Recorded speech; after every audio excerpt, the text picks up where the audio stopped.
Hi friends, சென்னா வாழைப்பூ வடை தாங்க. எப்படி செய்யறது பார்க்கலாங்களா?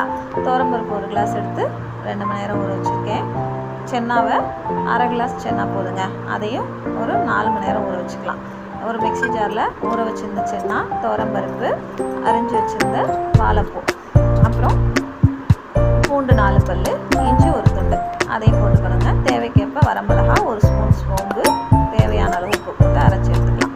அரைச்சி எடுத்ததில் கருவேப்பிலை, கொத்தமல்லி, பொடிசாக அரிஞ்ச 10 வெங்காயம், சின்ன வெங்காயம், பெருங்காயம், அரை ஸ்பூன் மஞ்சள் போட்டு நல்லா மிக்ஸ் பண்ணிவிட்டு அடுப்பு ஆன் பண்ணி எண்ணெய் காய்ச்சதும் நம்ம இந்த மாவை சின்ன சின்ன உருண்டைகளாக கட்டி வச்சுக்கலாம். எப்படியோ எந்த சேர்க்கலாம் போட்டுக்கலாம்.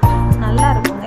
இந்த சென்னாவும் வாழைப்பூ சேர்க்குறதுனால ரொம்ப சாஃப்டாக இருக்குங்க. கடலைப்பருப்பை விட இது மாதிரி பொரிச்சு எடுத்தோம்னா சூப்பரான வாழைப்பூ சென்னா வடை தயாராகிடுச்சுங்க. நீங்களும் ட்ரை பண்ணி பாருங்கள். எப்படி இருந்துச்சுன்னு கமெண்ட் பண்ணுங்கள். Bye friends.